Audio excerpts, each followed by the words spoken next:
Hello. Hello. Hello. देखिए आपका evidence act हम लोग चल रहे थे और एविडेंस एक्ट में आपका सेक्शन 1 को पढ़ाया जा रहा था। यानी कि भारतीय साक्ष्य अधिनियम की धारा 1 हम लोग चल रहे थे। इसमें कुछ बातें आपका कोरिलेट की गई थी जो आपका मैंने कहाँ कहाँ कोरिलेशन से क्वेश्चन बना है। तो आपका यूपी जे में भी बना था क्वेश्चन कि कॉन्स्टिट्यूशन का नेम यानी कि भारतीय संविधान का 60 टाइटल या संक्षिप्त नाम किस अनुच्छेद में दिया गया है। तो वह अनुच्छेद आपको बताया गया था 393।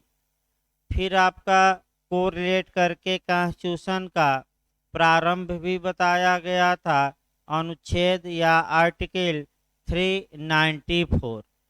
भारतीय संविधान जो बीएचयू में क्वेश्चन आया था कि भारतीय संविधान को कितने पार्ट में इन्फोर्स किया गया, तो 2 पार्ट में किया गया। और ये कहाँ बताया गया है, अगर प्रमाण कोई पूछे तो आपका जवाब रहेगा आर्टिकल 394। फिर हम एविडेंस की धारा 1 तोड़ रहे थे। किसी भी कानून का सेक्शन 1 2-3 बातें ही बताता है। एक आपका संक्षिप्त नाम 60 टाइटल, दूसरा एक्सटेंट यानी कि विस्तार, और तीसरा इन्फोर्समेंट डेट यानी कि प्रवर्तन तिथि। तो नाम हमने बता दिया था, इन्फोर्स डेट या प्रारंभ की तिथि या प्रवर्तन तिथि या आरंभ की तिथि 1 सितंबर 1872 बताया गया। यहाँ से भी आपको कोरिलेट करना है। भारत में एक और कानून इस तारीख को इन्फोर्स हुआ था और वह ला था द इंडियन कॉन्ट्रैक्ट एक्ट 1872। जहाँ तक एक्सटेंट की बात है, विस्तार की बात है, विस्तार को 2 वर्गों में बांट कर पढ़ा जाता है। वहीं हम 2 वर्ग आपका बांट रहे थे। 2 वर्ग ये हम बांटे थे कि एक टेरिटोरियल एक्सटेंट होता है, यानी कि टेरिटोरियल का मतलब हुआ क्षेत्रीय। क्षेत्रीय यानी कि आपका ये क्षेत्रीय का मतलब ये बताया गया था, भाई दोहराया ही जा रहा है एक तरह से। क्षेत्रीय का मतलब हमने बताया था किस एरिया में लागू है। तो आपका किस एरिया में लागू है, तो ये कानून वर्तमान में होल इंडिया में लागू है, संपूर्ण भारत में लागू है। जम्मू कश्मीर संघ शासित प्रदेश में लागू नहीं था, लेकिन डेट याद रखना है 31 अक्टूबर यानी कि 31 अक्टूबर 2019 में यह जम्मू कश्मीर राज्य में भी लागू कर दिया गया। ये डेट पूछ सकती है। इसके बाद आपका क्वेश्चन एक यहाँ से बनता है। ये तो आपका टेरिटोरियल या आपका टेरिटोरियल एक्सटेंट हुआ, क्षेत्रीय विस्तार। अब दूसरा होता है कि किन एक्शनों पर या किन कार्यवाहियों में एविडेंस एक्ट लागू होता है। इस यहाँ से प्री में क्वेश्चन बनता है आपका, कई बार बना है क्वेश्चन। तो बेयर एक्ट, फिर हम बेयर एक्ट की भाषा बता दें। देखिए आपका बेयर एक्ट क्या कहता है, कहाँ कहाँ लागू नहीं होगा ये भी बताता है, और कहाँ कहाँ लागू होगा ये भी हमें बेयर एक्ट में सेक्शन 1 में बताया गया है। तो बताया भी गया था, फिर एक बार दोहरा दिया जाए। आपका ये बताया गया है, फिर एक बार देखिए, इसका विस्तार संपूर्ण भारत पर है और यह किसी न्यायालय में या न्यायालय के समक्ष की गई कार्यवाहियों में लागू होता है। इसका मतलब ये हुआ कि पहला नियम ये मिला कि न्यायालय में लागू होता है, अब न्यायालय या कोर्ट क्या होता है, इसके बाद जो सेक्शन 3 आएगा उसमें हम कोर्ट को डिटेल में बताएंगे। यहाँ थोड़ा शॉर्टकट में कर देते हैं। इसके बाद दूसरा होता है कि आपका न्यायिक कार्यवाहियों में लागू होता है। आपका देखिए यही आपका थोड़ा समझना है। समझना ये है कि 4 सैनिकों से संबंधित कानून दिए गए हैं। अगर उन कानूनों के तहत कोई कोर्ट इस्टेब्लिश हुआ है और उसमें कार्यवाही चल रही है तो साक्ष्य अधिनियम के प्रावधान उन सेना न्यायालयों में लागू नहीं होंगे।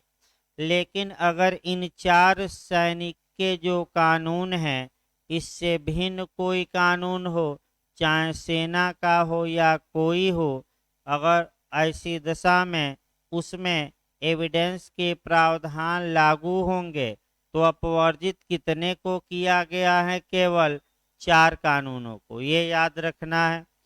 तत्पश्चात आपका और भी ये कहाँ कहाँ लागू हैं ये आपका बताया गया।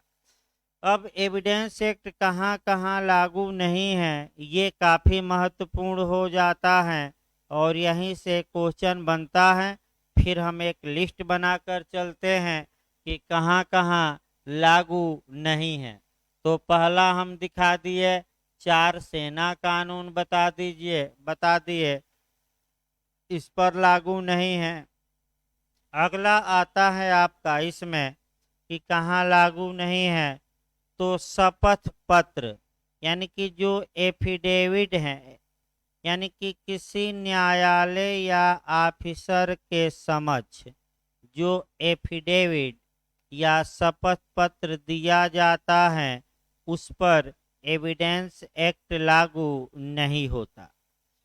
लेकिन आपका एक केस भी देखना है और वह केस पिछले टर्म पर बताया गया, सुधा देवी वर्सेज एमपी नारायण।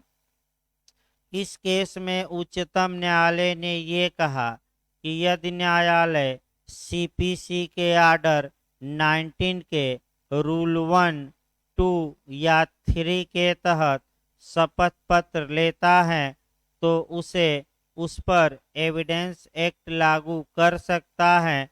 ये आपका न्यायालय का विवेकाधिकार है, डिस्क्रिप्शन है। इसके बाद हम बताए थे आपका कि मध्यस्थ के समक्ष की गई कार्यवाही में लागू नहीं होता, यानी कि लिखते भी राजा। दूसरा आपका शपथ पत्र। तीसरा किस पर लागू नहीं है, मध्यस्थ के समक्ष की गई कार्यवाही।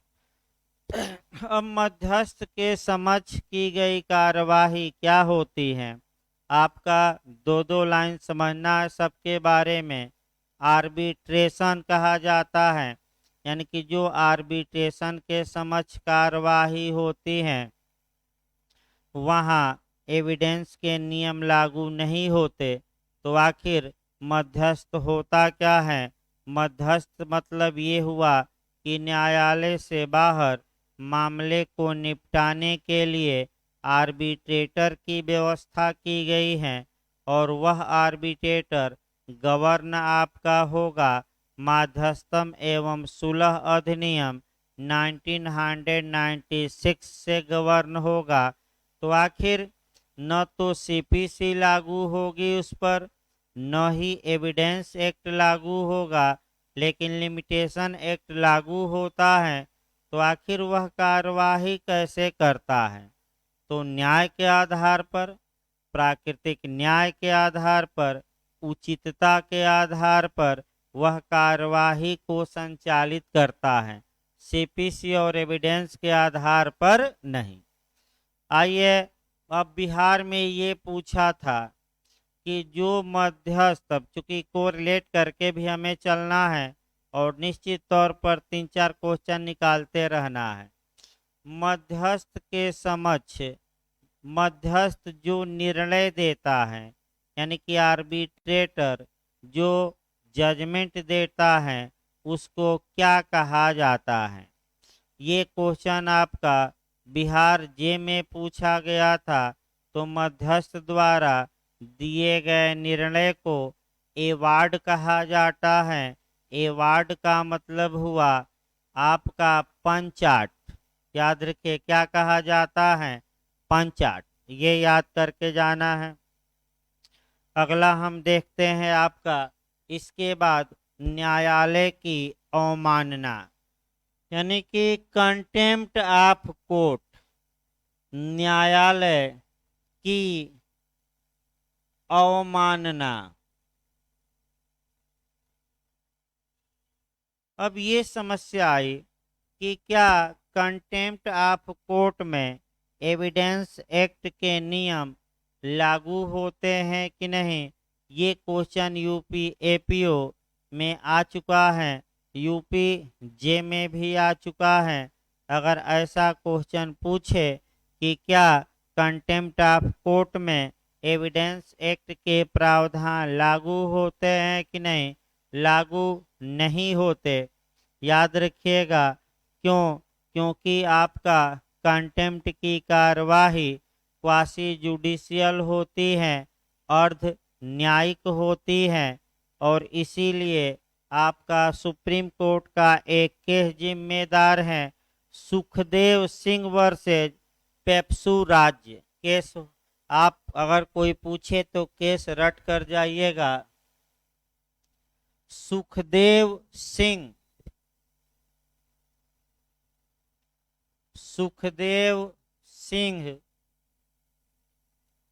वर्सेज पेप्सू राज्य।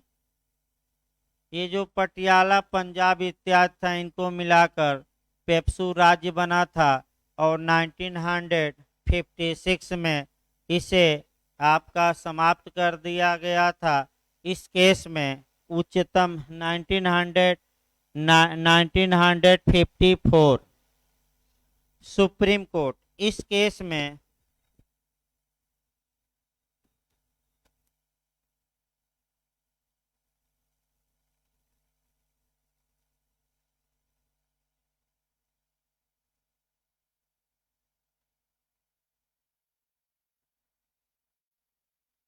देखिए आपका ये पहले कंटेम्प्ट देखा जाए, और कंटेम्प्ट के लिए थोड़ा व्यापक वे रखिएगा। व्यापक वे इसलिए रखना है कि कंटेम्प्ट के लिए आपको क्या क्या पढ़ना पड़ेगा मुख्य रूप से। तो जो न्यायालय अवमानना नियम यानी कि the contempt of court act 1971 में बना है, वह कानून पढ़ना है।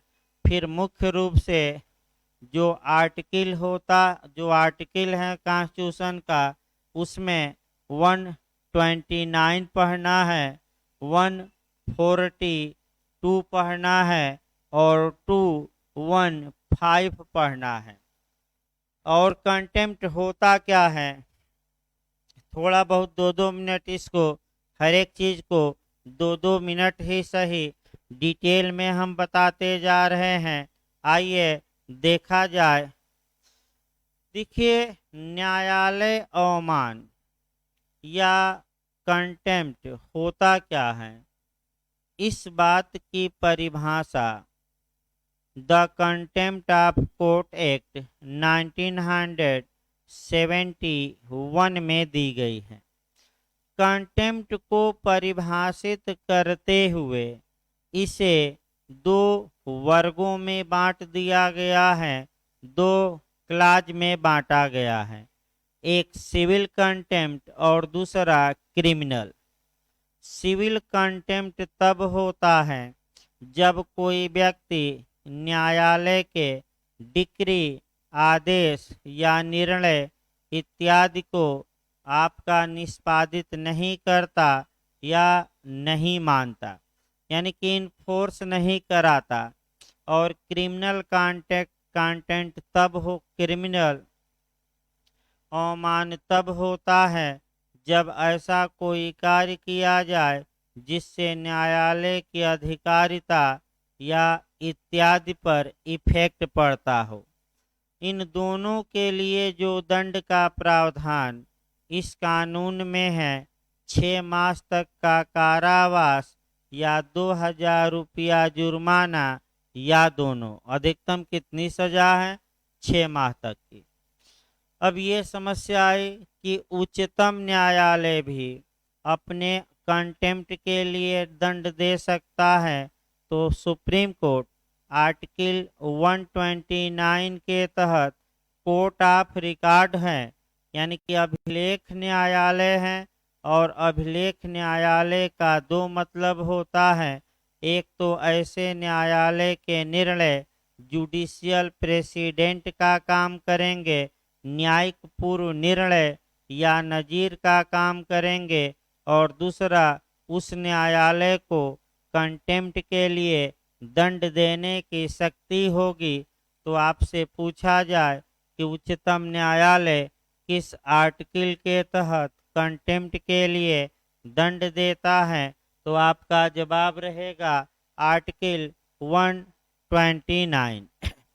लेकिन उच्चतम न्यायालय में इनहेरेंट पावर या अंतर्निहित शक्ति निहित है, और अंतर्निहित शक्ति के तहत, इनहेरेंट पावर के तहत या निहित शक्ति के तहत, या बिहार में देता है सहज शक्ति। सहज शक्ति जो सुप्रीम कोर्ट में वेस्टेड है, प्रदान न कहिएगा। अभी यूपीजे में आया था कि प्रदान की गई है कि निहित है, तो प्रदान नहीं की गई है, बल्कि इनहेरेंट पावर क्या है? वेस्टेड है। और इनहेरेंट पावर के तहत भी उच्चतम न्यायालय आर्टिकल 142 के तहत किसी भी व्यक्ति को अपने कंटेम्प्ट के लिए दंडित या पनिश कर सकता है। इसके बाद आता है उच्च न्यायालय। उच्च न्यायालय आर्टिकल 215 के तहत कोर्ट ऑफ रिकॉर्ड है, अतः उच्च न्यायालय को भी अवमान के लिए दंड देने की शक्ति प्राप्त है। अब समस्या आया निचले न्यायालय, सबऑर्डिनेट कोर्ट। तो सबऑर्डिनेट कोर्ट के लिए अगर क्रिमिनल मामला है तो सीआरपीसी में प्रावधान है, और सिविल मामला है तो सीपीसी में अलग से प्रावधान किए गए हैं। अगला देखा जाए आपका, और एविडेंस एक्ट कहाँ नहीं लागू होता? ट्रिब्यूनल या न्यायाधिकरण। ट्रिब्यूनल या जो अधिकरण होते हैं या न्यायाधिकरण होते हैं, ऐसे न्यायाधिकरणों या ट्रिब्यूनल के समक्ष कार्यवाही में आपका एविडेंस के जो नियम हैं, रूल हैं, वह अप्लाई नहीं होते। अगला देखा जाए, आर्टिकल 311 के तहत जो विभागीय जांच होती है, उस यानी कि डिपार्टमेंटल इंक्वायरी होती है, उसमें भी एविडेंस के नियम लागू नहीं होते। अर्थात इसका मतलब ये आया कि अनुच्छेद 311 के तहत जो डिपार्टमेंटल इंक्वायरी होती है पब्लिक सर्वेंटों के खिलाफ, उसमें एविडेंस के नियम लागू नहीं होंगे। अगला सुलहकर्ता, काउंसलर देख लिया जाए। आपका जो ये सुलहकर्ता है, उसके समक्ष कार्यवाही में भी एविडेंस के नियम लागू नहीं होते। तो बिहार ने ये क्वेश्चन बनाया कि सुलहकर्ता जो निर्णय देता है उसे क्या कहा जाता है। तो उस निर्णय को क्या कहा जाता है, इसका प्रावधान माध्यस्थम एवं सुलह अधिनियम 1996 यानी कि 1996 में किया गया है। और उसको सेटलमेंट एग्रीमेंट, ये बिहार में आ चुका है जे में, सेटलमेंट एग्रीमेंट या समझौता करार कहते हैं, या समझौता करार। अगला देखा जाए इसके बाद विभागीय जांच जितनी होती है उसमें भी एविडेंस एक्ट लागू नहीं है। इसके बाद इनकम टैक्स अधिनियम के तहत जांच में लागू नहीं है। और इस प्रकार आपको जो जहां जहां एविडेंस लागू नहीं है जिन कार्यवाहियों में, वह कार्यवाहियों की लिस्ट बताई गई। और यहाँ से निश्चित रूप से एक क्वेश्चन बनने का प्री में चांस रहता है। अब आइए सेक्शन 2 उठाया जाए। जहां तक सेक्शन 2 की बात है, आपका सेक्शन 2 रिपील है, यानी कि निरसित है। देखिए, पहले इससे क्वेश्चन नहीं बनता था, लेकिन वर्तमान समय में इससे आपका यूपी एपीओ 2018 में आपका क्वेश्चन बना दिया। और क्वेश्चन का हमें मॉडल भी देखना है। 3-4 मॉडल से इस क्वेश्चन को हम बता रहे हैं सेक्शन 2 को। देखिए आपका कैसे क्वेश्चन बन सकता है। पहला क्वेश्चन ये बन सकता है कि एविडेंस की कौन सी धारा रिपील है, तो आप मारिएगा सेक्शन 2। दूसरा क्वेश्चन आपका बनता है कि सेक्शन 2 किस सन में रिपील किया गया, समाप्त किया गया, निरसित किया गया, तो आपका जवाब रहेगा 1938। फिर तीसरा क्वेश्चन 1938 ईस्वी में 1938 में क्या क्या रिपील किया गया, क्या क्या समाप्त किया गया, तो सेक्शन 2 को और शेड्यूल को, दोनों मार कर आइएगा। किसको? दोनों को। और यूपी एपीओ में जो क्वेश्चन बना कि एविडेंस में सर्वप्रथम या फर्स्ट अमेंडमेंट किस ईयर में हुआ था, तो यूपी एपीओ 2018 का ये क्वेश्चन है, तो आपका जवाब रहेगा 1938 में। सेक्शन 2 के बाद आपका सेक्शन 3 देखा जाए। जहां तक सेक्शन 3 की बात है, आपका अब सेक्शन 3 में थोड़ा समय लगता है। और सेक्शन 3 का पहले कुछ सामान्य बातें जानी जाए और तब और चीजें आपको बताई जाएंगी। देखिए, जहां तक सेक्शन 3 की बात है, सेक्शन 3 इंटरप्रिटेशन क्लॉज है, यानी कि निर्वचन खंड है। निर्वचन खंड या इंटरप्रिटेशन, यानी कि कुछ शब्दों की एक तरह से कहिए व्याख्या दे दी गई है या परिभाषा दी गई है।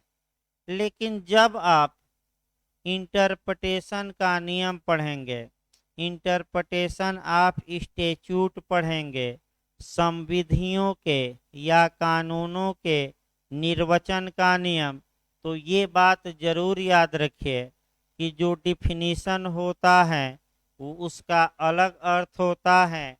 जो एक्सप्लेशन होता है, व्याख्या, स्पष्टीकरण, उसका जो स्पष्टीकरण होता है उसका अलग अर्थ होता है।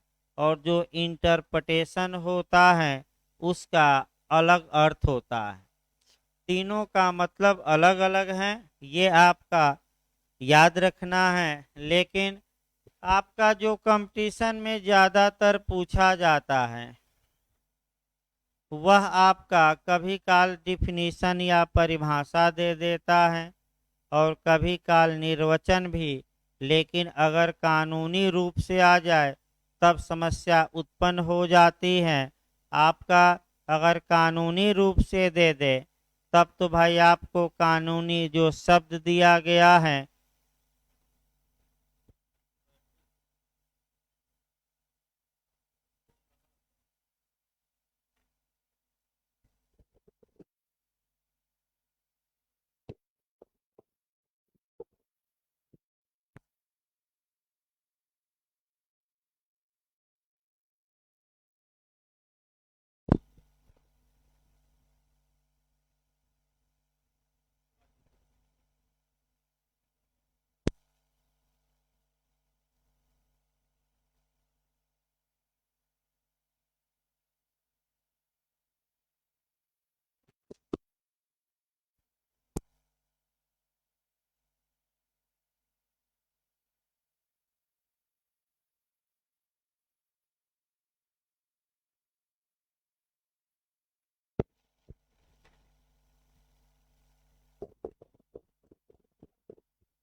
हेलो। देखिए आपका एक क्वेश्चन आपका उत्तराखंड और एमपी जे में ये आ चुका है, जो हम बता रहे हैं टेक्निकल पॉइंट। उसके बाद सेक्शन 3 शुरू करना है। ये टेक्निकल पॉइंट ये आया था कि ऑफेंस यानी कि अपराध को कहाँ परिभाषित किया गया है, और इसमें अलग अलग ऑप्शन दिया था। एक दिया था सीआरपीसी का सेक्शन 2N दिया था, और आईपीसी का सेक्शन 40 दिया था। अब इसी में आपका चुनना था कि आपका ऑफेंस या अपराध को कहाँ डिफाइन किया गया है, और दो में से एक कोई चुनना है। तो ऐसी दशा में अब लीगल तौर पर आपका किस कानून में क्या शब्द लिखा गया है, वहाँ ये आपको ध्यान में रखना है। सीआरपीसी के सेक्शन 2 की हेडिंग है डिफिनीशन या परिभाषा, और अगर हम आईपीसी में देखें तो सेक्शन 6 से लेकर 52A तक जनरल एक्सप्लेशन या साधारण स्पष्टीकरण दिए गए हैं। तो अगर ये पूछे कि डिफिनीशन कहाँ दी गई है, तो आपको इन दोनों में से चुनना हो तो सीआरपीसी का सेक्शन 2N चुनेंगे, क्योंकि आईपीसी में जो प्रावधान दिए गए हैं सेक्शन 6 से लेकर 52A तक, वास्तव में वे परिभाषाएं नहीं हैं, बल्कि कुछ शब्दों को एक्सप्लेन कर दिया गया है, व्याख्या कर दी गई है। ये तो इसी प्रकार अगर पूछे एविडेंस की धारा 3 में क्या है, तो आप पहली वरीयता इंटरप्रिटेशन देखिएगा, निर्वचन। आइए आगे बढ़ा जाए। आपका जहां तक एविडेंस के सेक्शन 3 की बात है, आपका एविडेंस के सेक्शन 3 में ये भी आपका छोटी छोटी बातों पर भी गौर करना है, क्योंकि ये कंपटीशन है। और आप अगर छोटी छोटी बात ज्ञान के लिए पढ़ना अलग बात है। देखिए फिर एक बार आपको सूचित किया जाए कि नॉलेज के लिए पढ़ना अलग बात है, और कंपटीशन निकालने के लिए पढ़ना अलग बात है। और कंपटीशन निकालने के लिए आपका जिन सेक्शनों में छोटी छोटी बातें समाहित हैं, वे बातें भी गौर से पढ़नी चाहिए। माने आप एक अच्छा अधिवक्ता हो सकते हैं, हाई कोर्ट में अच्छी बहस कर सकते हैं, लेकिन कंपटीशन के मामले में हो सकता है कि कुछ छोटी छोटी बातें जो जाननी चाहिए वो आपको न आ रही हो। तो मेरा कर्तव्य है कि 0 से लेकर आपका पूरा पढ़ाया जाए, यानी कि जो लड़का कुछ न जानता हो उसको भी समझ में आए, और जो सब कुछ पढ़ा हो उसके भी समझ में आए। यहाँ क्वेश्चन सेक्शन 3 से ये बन सकता है, पहला नया, कि एविडेंस एक्ट में मूल रूप से कितनी डिफिनीशन दी गई थी, कितने शब्दों को इंटरप्रेट किया गया था, निर्वचित किया गया था। तो अगर मूल रूप से पूछे, यानी कि जब एविडेंस बना था, तो आप 10 शब्द मारिएगा। कितने शब्दों को? 10। आपका 2000 में 2000 में आईटी एक्ट द्वारा संशोधन किया गया, और संशोधन करके आपका कह सकते हैं कि 9 और इंटरप्रिटेशन जोड़ा गया। किसके द्वारा? आईटी एक्ट द्वारा। फिर आपका 2000, ये सन 2000 में फिर आईटी एक्ट द्वारा ही 2008 में 2 और शब्द जोड़े गए। अर्थात अगर वर्तमान में पूछे पहला क्वेश्चन कि कितने शब्दों को परिभाषित किया गया है, तो आप कितने शब्द हो गए, आपका 21। हाँ, आपका मूल रूप से भी पूछा आजकल जा रहा है। ये क्वेश्चन आपका कॉन्स्टिट्यूशन में भी आया था, और कॉन्स्टिट्यूशन में इस प्रकार आया था कि मूल संविधान में कितने शेड्यूल थे। तो ये सही बात है कि मूल संविधान में 8 शेड्यूल थे, 8 अनुसूचियाँ थी, और वर्तमान में 12 या 12 हो गई हैं। तो ऐसा क्वेश्चन कॉन्स्टिट्यूशन में यूपीजे बना चुका है। अगला देखिएगा, आखिर अब आइए क्या लिखा गया सब देखा जाए। देखिए था सेक्शन 3 पहले, इस अधिनियम में निम्नलिखित शब्दों और पदों का निम्नलिखित भावों में प्रयोग किया गया है जब तक कि संदर्भ से तत्प्रतिकूल आशय प्रतीत न हो। शुरुआती दौर में जो ये शब्द लिखा जाता है कि इस, हाँ एक दो लाइन जानिए भाई, तब आपका बताया जाए। कुछ नियम कायदे हैं।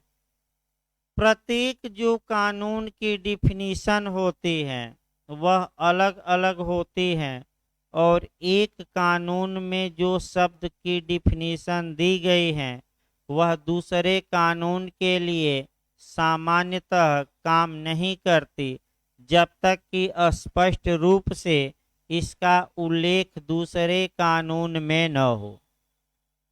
यानी कि एविडेंस एक्ट में दी गई जो निर्वचन है हम पढ़ेंगे, यह केवल और केवल एविडेंस एक्ट के लिए है, आईपीसी, सीआरपीसी इत्यादि के लिए नहीं है।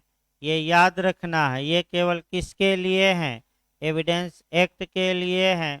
इस पर भी एक उदाहरण सटीक देखना है। आईपीसी और सीआरपीसी में जाकर देखिए, आपका आईपीसी में सेक्शन 6 से लेकर 52A तक आपका जनरल एक्सप्लेशन या साधारण स्पष्टीकरण दिया गया है, और सीआरपीसी के सेक्शन 2 में कुछ शब्दों और पदों को यानी कि डिफिनीशन दी गई है। लेकिन सीआरपीसी का सेक्शन 2Y, सीआरपीसी का सेक्शन 2Y यह स्पष्ट बता देता है कि जो पद या शब्द सीआरपीसी में डिफाइन नहीं है लेकिन आईपीसी में वे डिफाइन हैं, यदि सीआरपीसी में वे शब्द या पद आते हैं तो सीआरपीसी में उनका वही मीनिंग निकाला जाएगा जो आईपीसी में दिया गया है।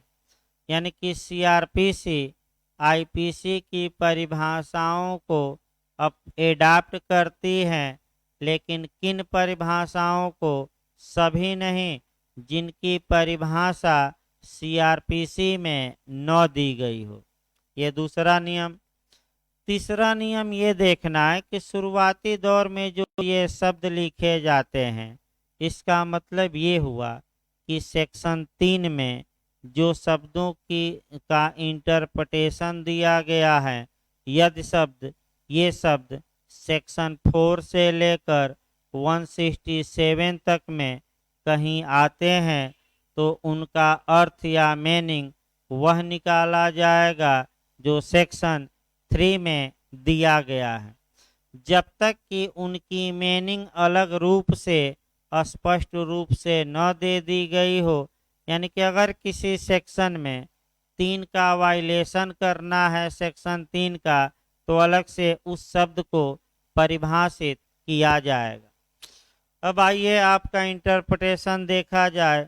पहला इंटरप्रिटेशन आपका कोर्ट की परिभाषा दी गई है, यानी कि न्यायालय को निर्वचित किया गया है।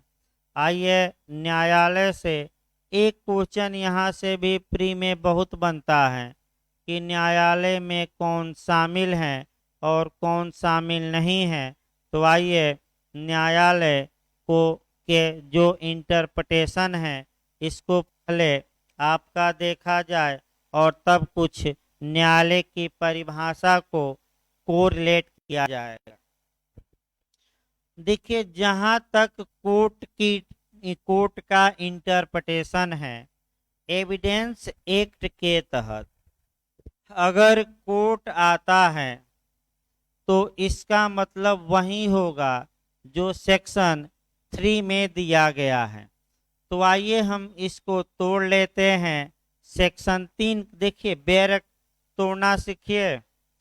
आप जब तक बेयर एक्ट को तोड़ नहीं पाएंगे तब तक आपका एविडेंस एक्ट और अन्य कानून आप रट्टा मार सकते हैं लेकिन समझ नहीं सकते। बेयर एक्ट को कैसे तोड़ा जाता है, एक उदाहरण भी आपका देखिए, शब्दों को कैसे अलग किया जाता है। तो फिर एक उदाहरण आपका बताया जाए। जिस प्रकार किसी डॉक्टर के पास कोई लाश या लाश जाती है, डेड बॉडी जाती है, और डॉक्टर लाश के एक एक अंगों को चीर फाड़ करता है और फिर मृत्यु का रीजन या डेथ का रीजन खोजता है और फिर उन अंगों को सील देता है। सेम कानून में भी वही करिए। जो बेयर एक्ट में शब्द आए हुए हैं, एक एक शब्दों का अर्थ जानिए, और जब सभी शब्दों का अर्थ जान लेंगे तो उसको क्या करिए, लाश की तरह सी दीजिए। तो अपने आप आपका उस बेयर एक्ट का क्लू आपको मालूम चल जाएगा। जैसे कोई डॉक्टर मृत्यु का क्या खोजता है, कारण। तो देखिए, शब्दों का ही जाल है, शब्द नहीं समझ में आएगा तब कुछ नहीं हो सकता। अगर आप शब्दों को समझ लीजिए एविडेंस में, क्योंकि सबसे कठिन कठिन शब्द आएंगे एविडेंस में, और आपका अच्छे से जानना है। देखिए, आपका न्यायालय शब्द के अंतर्गत सभी न्यायाधीश, यानी कि सभी न्यायाधीश या जज कौन कौन आते हैं, सभी न्यायाधीश, सभी न्यायाधीश आ गए। इसके बाद क्या कहा गया है, और मजिस्ट्रेट, मजिस्ट्रेट भी आ गए, ठीक है। इसके बाद शब्द देखिए कैसे पकड़ना है, तथा मध्यस्थों के सिवाय। इसका मतलब ये हुआ कि जो ये आर्बिट्रेटर हैं, यानी कि जो ये मध्यस्थों के सिवाय, सिवाय मतलब इसको छोड़कर, छोड़कर यानी कि ये जो मध्यस्थ हैं ये न्यायालय में शामिल नहीं है। यही पकड़ना है। देखिए आगे, मध्यस्थों के सिवाय साक्ष्य लेने के लिए वैध रूप से प्राधिकृत सभी व्यक्ति आते हैं, यानी कि साक्ष्य लेने के लिए वैध रूप से अथराइज व्यक्ति, यानी कि प्राधिकृत व्यक्ति। जब भी आप कोर्ट की परिभाषा, कोर्ट का इंटरप्रिटेशन आप एविडेंस में पढ़िए, तुरंत कोरिलेट भी जबरदस्त करना है। आईपीसी का सेक्शन 20 कोरिलेट कर लेना है। आईपीसी के सेक्शन 20 में यानी कि 20 में आपका न्यायाधीश शब्द को परिभाषित माने स्पष्ट किया गया है। देखिए यहाँ बेकर करके, यानी कि जितने न्यायाधीश कहे जाते हैं, जितने लोग, वो भी कोर्ट माने जाएंगे। जितने लोग मजिस्ट्रेट के श्रेणी में आते हैं वे भी कोर्ट माने जाएंगे। और एक और कोर्ट माना जाएगा, भले वो कोर्ट न हो आम भाषा में, जितने लोग साक्ष्य लेने के लिए, एविडेंस लेने के लिए वैध रूप से अथराइज हैं, वे सभी लोग भी न्यायालय माने जाएंगे। अब यहाँ क्वेश्चन का मॉडल भी हमें निकालना है कि निम्नलिखित में से कौन, ये आ चुका है यूपीजे यूपीएपीओ में, सतर्क रहना है। निम्नलिखित में से कौन न्यायालय शब्द के अंतर्गत शामिल हैं? तो दे देगा न्यायाधीश, मजिस्ट्रेट और साक्ष्य लेने के लिए वैध रूप से प्राधिकृत व्यक्ति, उपर्युक्त सभी। तो आपका जवाब रहेगा उपर्युक्त सभी। दूसरा जो मॉडल आपका बना है वह ये बना है कि निम्नलिखित में से कौन न्यायालय के अंतर्गत नहीं आता, और ये चारों ऑप्शन दिया है, न्यायाधीश, मजिस्ट्रेट, साक्ष्य लेने के लिए वैध रूप से प्राधिकृत व्यक्ति और मध्यस्थ। तो क्या मारेंगे? कौन न्यायालय के अंतर्गत नहीं आता? मध्यस्थ, आर्बिट्रेटर। यानी कि मध्यस्थ भले ही साक्ष्य लेता हो, लेकिन उसे एविडेंस एक्ट के तहत कोर्ट में शामिल नहीं किया गया है। अब इसके बाद कुछ और बातें आती हैं, जैसे जूरी। क्या जो जूरी है न्यायालय है कि नहीं है? औद्योगिक अधिकरण न्यायालय है। कमिश्नर यानी कि आयुक्त न्यायालय है, क्योंकि ये लोग क्या करते हैं? साक्ष्य लेने के लिए वैध रूप से क्या है? प्राधिकृत। यही पूछ दे सुलहकर्ता, वो न्यायालय नहीं है, याद रखिए। न तो मध्यस्थ न्यायालय है और न ही सुलहकर्ता। इस प्रकार कोर्ट का जो इंटरप्रिटेशन था समाप्त हुआ। अब आगे हम बढ़ते हैं फैक्ट पर। जहां तक फैक्ट की परिभाषा निर्वचन की बात है, पहले दिमाग में एक कॉन्सेप्ट बना लीजिए क्रम से। देखिए, आपका फैक्ट्स या तथ्य या वाकया या घटनाएं या वास्तविकता, जो ये तथ्य होते हैं, इन्हीं तथ्यों को न्यायालय में एविडेंस या साक्ष्य के रूप में प्रस्तुत किया जाता है।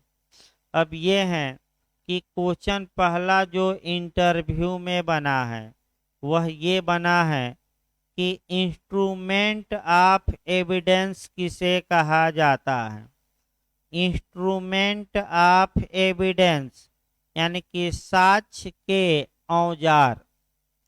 तो अगर कोई पूछे आपसे कि साक्ष्य के औजार किसे कहा जाता है, तो आपका जवाब रहेगा फैक्ट्स को, यानी कि तथ्य को। दूसरा, तथ्य का मतलब जितने भौतिक पदार्थ हैं और जितने मानसिक तत्व हैं वह फैक्ट में आते हैं, तथ्य में आते हैं। यानी कि जिनको हम देख सकते हैं, सुन सकते हैं और जिनका अनुभव कर सकते हैं, ये सभी तथ्य हैं। तो अगला नियम ये बनाना है, क्या सभी तथ्यों को एविडेंस के रूप में प्रस्तुत किया जाता है? यानी कि क्या सभी तथ्य साक्ष्य होते हैं? यानी कि आल जो फैक्ट हैं वह एविडेंस होते हैं कि नहीं? तो आपका जवाब रहेगा कि सभी तथ्य साक्ष्य नहीं होते। तो आखिर कौन सी घटनाएं साक्ष्य के रूप में प्रस्तुत की जा सकती हैं?